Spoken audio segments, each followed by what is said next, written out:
one we see most is house envelope protection, or how that house envelope is protected, whether it be flashed or spaced off the house. The second, or probably equal to that, is going to be the stairs, the rise and run.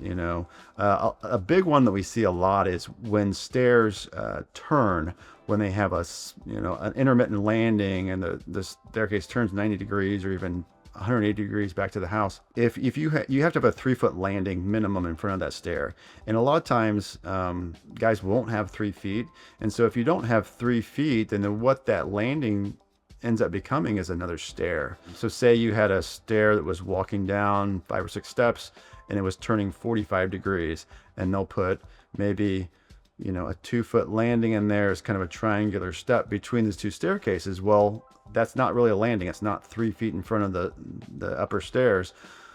Then it's also not a code compliant stair, because it's got a different run than the rest of the stairs. So it's neither a landing nor a code compliant stair. That's one that we see a lot, is that guys don't really know how to tackle that. Then post to pier connections, another big one, where we see a lot of posts that are just buried in the ground or set in concrete or set right on top of the concrete with no uplift prevention or lateral movement prevention. Those are the main ones. Yeah, a lot of shortcuts we've seen taken are not mixing concrete thoroughly, just pouring concrete in the ground, watering it down. We've seen a lot of railing systems, whether they be a reputable railing system or not, they won't use all the fasteners in that railing. They're required to have maybe 2 on each side of the bracket, top and bottom, and they'll put 1 in just for, I guess, to make it faster. Another one that we see is guys fasten decking to the framing. They'll put 1 screw every other board.